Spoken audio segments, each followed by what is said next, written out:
Greetings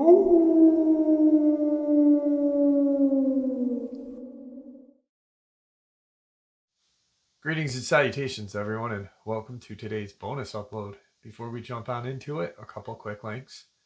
As many of you know, I rely on Patreon, PayPal, channel membership, and the merch to help the channel to continue to grow and go. Links to Patreon, PayPal, and channel membership is in the description below. Merch displayed directly under the video. Also, Dogman, Frightening Encounters, Volume 1 through 3, the audiobook versions. They were written and researched by Tom Lyons, narrated and produced by me, Jeff Nadolny. Those audiobooks are available on Audible, Amazon, and iTunes, links to which are also in the description as well. And finally, last but definitely not least, if you'd really like to help support this channel to continue to grow and go, simply subscribe. It does not cost a cent. Click that like button, takes half a second. If you don't want to miss out on any of the informative uploads that I put out daily, click that bell icon, and folks, please leave a comment and share the video. Why? Well, because these things really do help the channel to continue to grow and go. They definitely do matter and are appreciated. And with that, I have taken far too much of your time. Let's jump in to today's bonus, shall we? Tonight's first encounter just happens to be in my backyard, the Adirondack Park. Back in 2009, my girlfriend and I were on our yearly camping trip with her mom, dad, her brother, and his wife. That year, the 6 of us had traveled north from where we live near Albany, New York, to a campground in the Adirondacks. It was a small campground, but they had full cabins as well as sites for RVs and tents. My girlfriend's parents rented one of the cabins for the week, and we planned on setting up a tent for ourselves just outside of the cabin. We had left right after work on Friday. We ate dinner when we got there and hung out around the fire pit. All of us talked about all sorts of things that night. It was a great first night. We were all pretty tired, though, so we headed to bed around 9:30. We had been up since 5 that morning and worked a full day, so we were pretty tired. The moon was full, so there was plenty of light around, but not enough to see details beyond 20 feet or so. I pitched our tent relatively close to the cabin. My girlfriend's brother and his wife pitched theirs on the far side of the cabin, maybe 50 feet away. About an hour later, after falling asleep, I was awoken by my girlfriend, who said she had heard something outside of the tent, but she couldn't see anything out the mesh window. She thought it sounded like heavy footsteps walking through the leaves and twigs as it moved around our site. We were near the center of the campground where there weren't too many trees. I listened a bit, and I could barely lift my head because I was so tired. I didn't hear anything, so I told her not to worry about it, that whatever it was probably going to move on soon. It was just some forest animal checking out our scent. I instantly fell back to sleep, but was awoken again when she nudged me a few minutes later, saying that whatever it was had moved closer to our tent. She said that she could hear breathing outside of the tent and felt like something was staring at her through the mesh window. Now I reluctantly gave in, woke up, and checked out what might be going on. I told her not to move as I slowly unzipped the flap of the tent. As soon as I did this, my girlfriend let out a scream because something jumped from the area right outside of our tent and jumped into the trees right across from us. We both saw it at the same time before it darted behind the trees. It then stopped, looking back at us. It was maybe 7 feet tall, muscular, with a large head and long hair. The creature didn't seem aggressive, but instead seemed curious as it stood there staring at us for what felt like a long time. It had yellowish eyes that almost seemed to glow in the dark, and I remember seeing a mouth with sharp teeth. After standing there for a few seconds, it turned and slowly walked away into the woods on the other side of the campground. I unzipped the tent flap all the way and stepped outside very cautiously. I looked in the direction that it had gone and couldn't see anything in the dark. I stood there for a bit listening before I went back inside the tent and zipped it up. I was now doubting if we had really seen anything at all but At the same time, we both just lied there in our sleeping bags for several minutes, not saying anything and barely breathing. We were both in shock at what we had just witnessed. We stayed awake for probably the next couple of hours, and we did both hear a distant screaming-like sound a few times that night, but somehow we both managed to fall asleep, although I have to admit I had dreams about being chased and running for my life through the forest. The next day, when we had all got up and were making breakfast, I told my girlfriend's brother about what happened. I asked him if he had heard or seen anything at all, but he said he hadn't, so it was looking as if only my girlfriend and I had experienced this thing. But later that day, after the morning hike, we were sitting in the cabin with her mom and dad when one of the campground managers came by with his dog. The dog looked like a German Shepherd mix. The dog was acting very strangely, as if it had spotted or smelled something unusual in the area and was trying to pull its owner towards it. The manager passed the time a bit talking to us and checking in on us before finally asking if we had seen anything like a bear around recently, saying that his dog seemed to be very interested in our specific area. He was wondering what could possibly be up. When we told him no, he seemed relieved, but said he had received a report from another camper that they had seen something large and black, almost looking like a bear in the area, and that it was smart enough to have learned how to open their locked food storage container. I don't know if that's what we saw. I don't believe it was a bear. I know bears don't usually stand 7 feet tall and walk on their back legs. I'm pretty sure bears are nocturnal, so there's that. What exactly did we see that night? I'm not sure, but it was definitely something very strange and out of the ordinary. My girlfriend and I are confident that it was not a black bear, but something much more. And the fact that other campers had reported seeing something similar in the area lends credibility to our experience. Tonight's second encounter is a subscriber-submitted experience. He also shared a couple of photos and a very terrifying text between he and one of his friends. I'll share those photos right at the end of the encounter so you guys can see them. We're going to refer to this subscriber as C because he wants to remain anonymous. Hey Jeff, my name is C. I'm a long-time listener but first-time sharer. After watching your video of that tree crashing through the woods near you, it gave me a bit of PTSD, I guess you could say. A bit of background on myself. I'm a 34-year-old male from Michigan. I've been in the woods all of my life, as long as I can remember, hunting, hiking, camping, etc. I'm also a certified arborist and have been in the tree industry for about 16 years now, which will come into play in this particular encounter I'm going to share. I'm a pretty normal guy, married, kids, house, dog, etc. On to the encounter, in which I will share a few photos as well. Sorry, I didn't get a photo of what I encountered, so don't get your hopes up. Last year, September of 2022, I was on a bow hunting trip in Wisconsin. We had hunted all along the Wisconsin River on state land. The closest town to us was called Millville. We had hunted for a few days already with no success. We decided to head up a large valley/draw with what the locals call hills, but what we called mountains with our 60-pound packs. There were 3 of us in total, and we came to a fork in the washout we were hiking up. The 2 went left and I went right. I kept heading up a couple hundred yards, this large washout with almost vertical banks on each side. The initial incline to climb the washout was about 6 or 7 degrees. Once I saw a bank that was able to be climbed at approximately 15 degrees, I took it and headed up the mountain, or hill if you're a local. I worked my way up until I finally saw some signs of deer. Almost to the top of the ridge is where I spotted my first trail running along a hillside.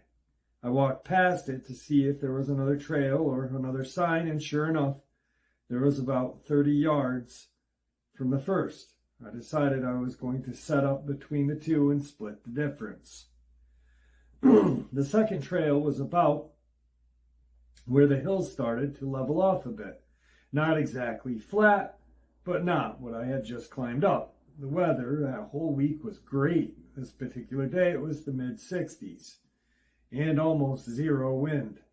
I had just tossed some milkweed to see where the wind was pushing scents, and it didn't move much before hitting the ground.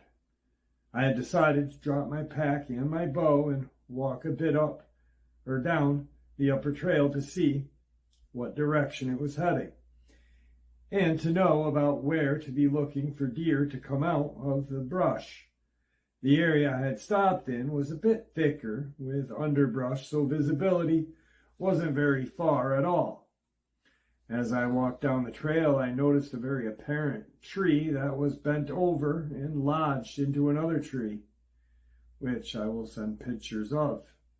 The tree itself was about 6 to 8 inches in diameter at chest level, and maybe standing straight up, the tips would have been possibly 30 feet or so.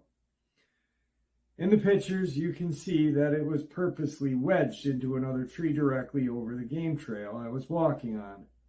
Immediately, my hair stood on end, and I looked around for any other structures or any other structures or den type setups, and saw nothing. After snapping a few photos and a video, I decided to continue my hunt and not try to explain to the other guys I was with that I'm possibly seeing a Bigfoot marker, as they would talk crap to me and tell me I'm dumb and all that. So as I stated, I decided to continue the hunt, got set up in a tree between the trails about 40 yards from the bent over tree, which was in my setup until 6 o'clock. I hunt in a saddle, so I have to build my ladder as I go and set my platform when I get to the height. And once I'm all set, I have a rope attached to my bow. I pull that up and I'm set to go. So I climbed up, and I'm trying to be quiet because there is no wind to cover my sounds. Once I got to the top and set, I went to pull my bow up and got some resistance on the rope. I looked down to the bottom of the tree to see what I'd snagged onto, see that I was hooked on a small vine. Once I maneuvered my bow out of the vine, I happened to look up to my 1 o'clock and see a decent 8-point buck standing there 20 yards away, looking at my bow dangling in the wind 15 feet below me. As I pulled my bow up and he followed it up and noticed me, he spooked and ran about 10 yards and stopped to look at me again. At this point, I probably could have shot him, but I quickly weighed out my options of shooting him, then walking down the hill, getting my jet sled and cleaning equipment, then coming back up, locating, field dressing, going back down, and probably passing out from exhaustion. Or I could just let him walk and see what else came through, because he was not nearly big enough for the amount of work that I was going to have to put in. I decided to choose the ladder and let him go about his business.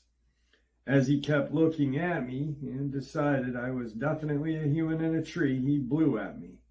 If listeners don't know what a deer blow is, it's when they blow super loud to alert other deer around that something is wrong.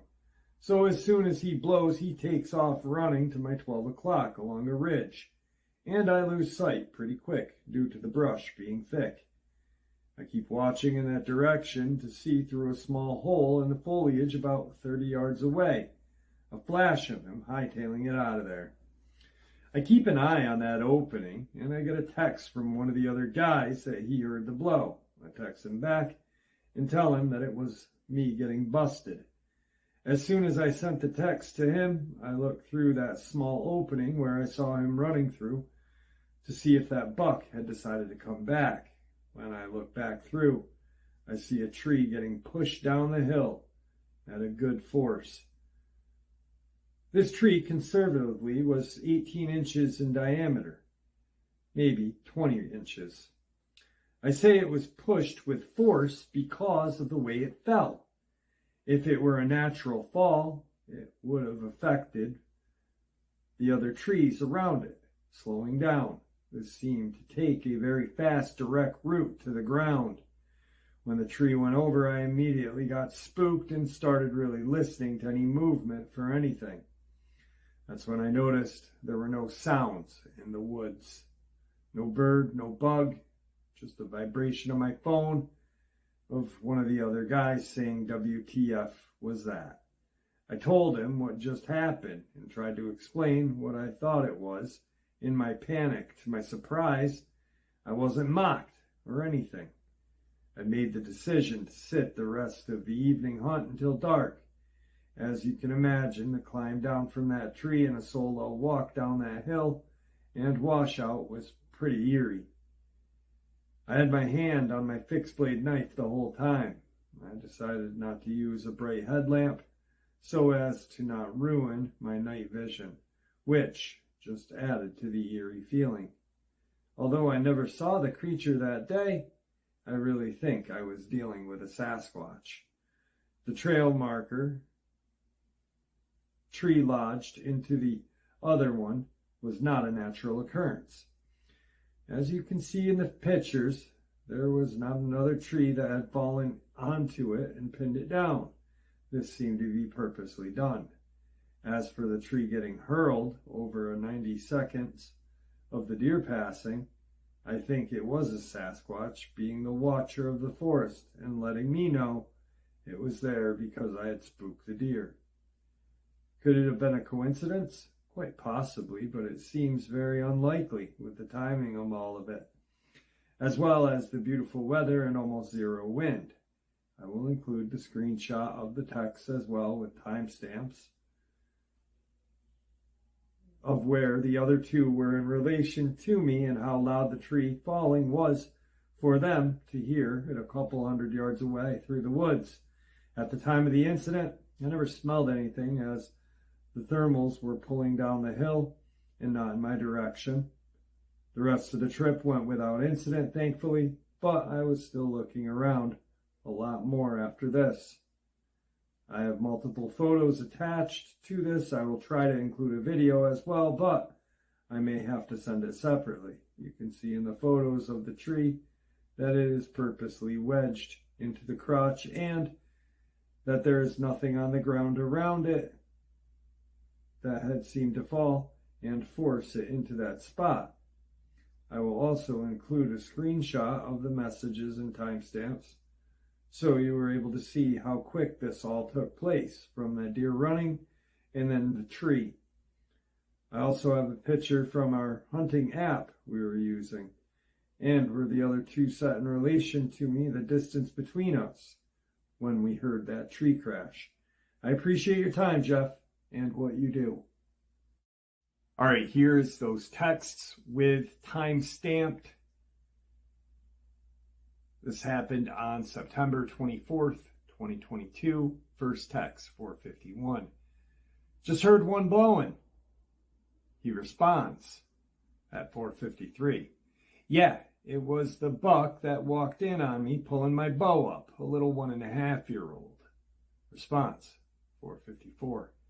Can't be too far from us. Head to our ridge, question mark? 4:56. The F was that? 4:59, his response. Not even going to say it. It just hurled a tree over. I'm in its effing territory. 4:59. Great. 4:59. Saw that and thought it was a fluke till I watched a tree just get pushed over. The effer was 18 inches long, or 18 inches wide. That was at 5:02. Looks like 5:20. We're in deep, boys. Gonna toss that deer down the hill and watch it roll on the drag back.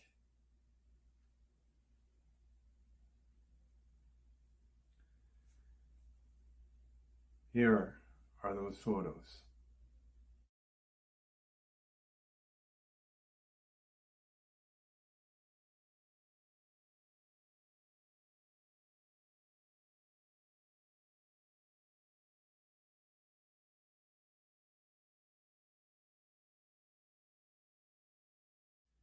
All right, some very eerie photos, evidence of something in those woods, something going on. Got a second subscriber experience with another set of photos, which I will share at the end of this as well. This is a subscriber's daughter's experience. My daughter Kay was driving back to her home in Viburnum, Missouri, from her mother-in-law's house, who lives in Caledonia, Missouri. Caledonia is the heart of the Bellevue Valley on Highway 21 and 32. It was dusk, but still light enough to see. She had just dropped off my grandbabies to stay the night at their other grandmother to spend Easter Day this year in 2023 with her. She was shook as she told me her sighting experience the next day. She said that she was coming out of Caledonia when she saw a huge grayish-looking creature back end that resembled a dog. She said that she did sense fear with it, so she sped up to make it home before dark.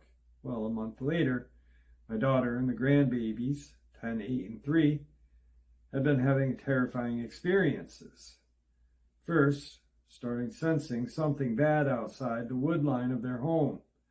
2 weeks after that was my grandson's hearing something scratching at the side of their house. And now they had been hearing something with a voice mimicking a family's voice, calling out for help or yelling their name. Their guest that stays with them at times was freaked out when he saw part of a head peek inside the living room window at him while he was up on the computer gaming late one night. Needless to say, he now never opens the window at night anymore. He said it looked like a white human-shaped head, but for it to do this, it would easily have to be 8 to 10 feet to reach that window to peek around it. That just gave me cold chills. It did leave scratch marks on the side of their home, which I will attach in the email. They also live beside an abandoned railroad track, which seems to attract coyote, and where they hear lots of voices. I know these things are real, whether it's Dogman or Shapeshifter. I've dealt with the supernatural and cryptids all my life. They're nothing to play with. And knowing who I serve, JC, is bigger than them and gets me through. I'll keep you updated and have her try and get a video or some recordings of the voices. But for now, is the pictures of the scratches on the side of their home. The picture does not do it justice, but this is it. Thank you, Jeff, and God bless. Here are those photos.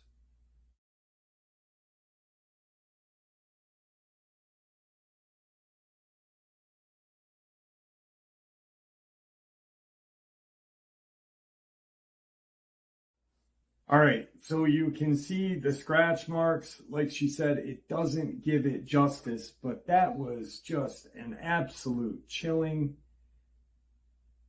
experience, a chilling story. Can you imagine just you're playing a game and you look over and there's this kind of whitish head, and you know that whatever that is has to be X amount of feet taller than 6 feet to look through. 8 or 10 feet tall. Now, she did say skinwalker when I said shapeshifter, but a lot of people still use skinwalker when they describe these things, even though a skinwalker is only Navajo. Yes, there are shapeshifters in other native lore, but Navajo is the only nation that uses the word skinwalker. Now, I am not mocking or downing the subscriber who said that. It's just, in Missouri, there are no skinwalkers, unless a Navajo shaman decided to pack up and move to Missouri, which I don't believe would happen. Usually the shaman needs to be on sacred Navajo land to practice their black magic. I know there'll be some comments saying that's not true, but I've been doing this for a long time now, and I've talked to many different members of different nations and Navajo nations, and it's true what I just said. A shaman who practices in black magic needs to be on sacred nation land. Therefore, it wouldn't be a skinwalker, it would be a shapeshifter. And whatever nation is in that region, I'm assuming it would have its own kind of name, like the Ojibwe have the Bear Walker. So, next subscriber experience, there was a recent live stream, and a subscriber said, I had killed one of these. You know, that popped right up. I honed in right on that, and I was like, yo, email me that experience, brother. I want to talk to you. And he did. And it's a shorter email, but he is going to give us some more detail. And also he is going to come on and share the experience in his own words. So I'm looking forward to that. He wants to remain anonymous for reasons that you will see why. First, he killed one. And second, how the disposal of the body happened. So let's get into it. So I have killed what I believe to be one of these beasts. They are monsters. I'm Native American and an avid hunter and outdoorsman situated in what we call the Northern Ontario. Situated in what can be called Northern Ontario, One season late many years ago, I and several of my cousins are set up for moose hunting. We have stands set up, and one of us are so good at calling that sometimes we get a bull 10 feet in front of us mock charging. It's an easy kill for those of us at the side. I'm a firearms aficionado, whereas my cousins are just pragmatic. I had a 45-70 government lever action. Can drop anything in North America easily. My cousins, they were also overkill for moose. I think one had a 300 Win Mag and two had 30-06s. Anyway, we brought the bull down in a single shot through the heart. That night was almost a horror story. In the process of gutting the damn thing, we heard the most wretched howl any of us had ever heard. Light was fading fast, and we were not willing to abandon our kill. We heard heavy steps circling around us as we gutted the moose. It came at us, and we shot at it in terror. We killed it. I can describe the dead creature in front of me as bipedal, muscular, digigrade legs, wolf-like head, and long arms. We had seen what we killed, and superstition set in. It was a monster. We were set up for moose hunting. We cut off its head, cut out its heart, and burnt the rest. So, right there. That's an interview I want. That's an interview we're getting. I promised. I said, how long? Because he said, I want to remain anonymous. Da-da-da-da-da. I was like, brother, how long you been with the channel? A couple months. I was like, all right. My biggest thing, my biggest pet peeve is anonymity. My second is truth. I said, you come on, you don't have to worry about a thing. I said, I'll keep it anonymous, and you just come on. So he's going to take some time to write a little more of what happened in detail, and then I'll share that and then have him on probably the next day after, which I am looking forward to, because just of what he shared here is gold for an encounter. I mean, the Native Americans, and I like how he said it, the superstitions kicked in. We cut its head off, cut out its heart, and burnt it. Nothing's coming back to life after that happens. Anyway, let's get into tonight's final subscriber submitted encounter. All right, tonight's final encounter is a subscriber's experience that he had with his best friend. The subscriber that's sharing this is the same subscriber who had probably one of the most terrifying Bigfoot encounters I had ever heard. He was out in the woods and backed up, turned around, and was face to chest, but face to face with a large Sasquatch. Now, here is his and his friend's experience. Check this out. This encounter happened around Stone Mountain, Georgia, July of 2000. My friend, who we will refer to him as Tony, was throwing a surprise party for his wife. Now, I've known Tony my entire life since grade school, and of course, I'm invited to this surprise birthday party. The party's going well. It was 9:30 at night. We're on his back deck talking about recent events. Tony gets up and goes inside and grabs a beer. I'm sitting out there, and all of a sudden I hear my mom's voice coming from the woodline behind his house. The woodline is about 100 to 150 yards from his back fence. Now I can hear my mom's voice, but I know damn well that it is not her. There's no way it could be her.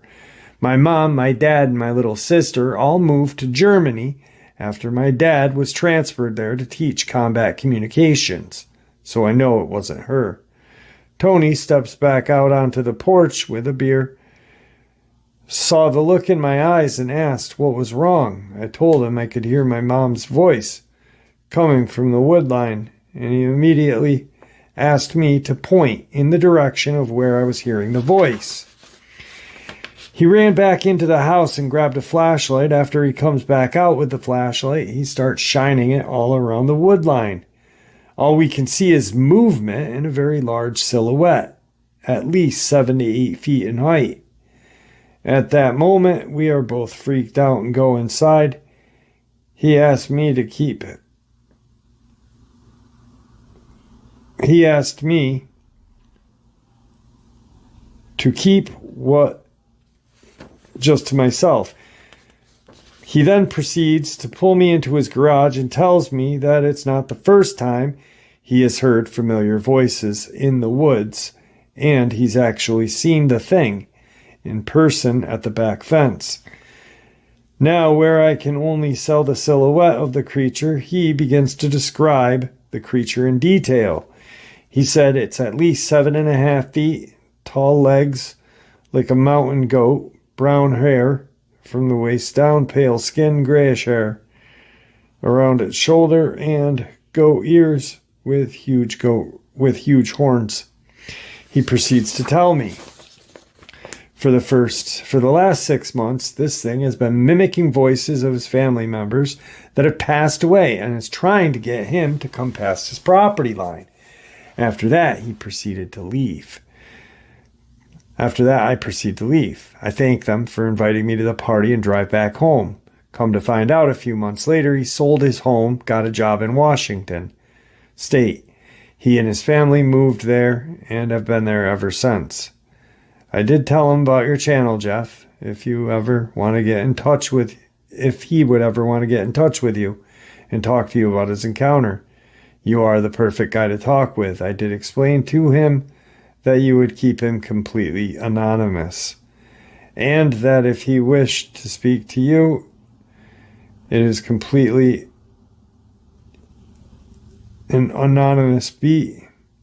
However, he says he does not want anything to do with cryptids ever again, and wants a perfectly normal life, and that's the way he wants it.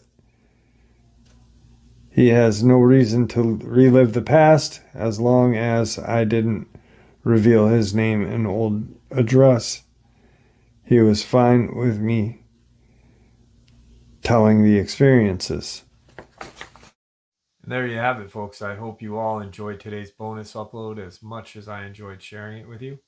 I'd like to thank you for supporting the channel. It is your support, after all, that helps this channel to continue to grow and go. and what gives us all a place and a chance to share our experiences and theories judgment-free. Everyone is just simply treated with the respect that we deserve. Please, everyone, stay safe, happy, healthy, and ever vigilant, keeping an eye on our children, pets, family, and friends. These creatures are real. These events have happened. Share this information with those you love and care about, and it may just help save their lives someday. Until next time, never stop asking questions, never stop searching for the truth, and God bless you all.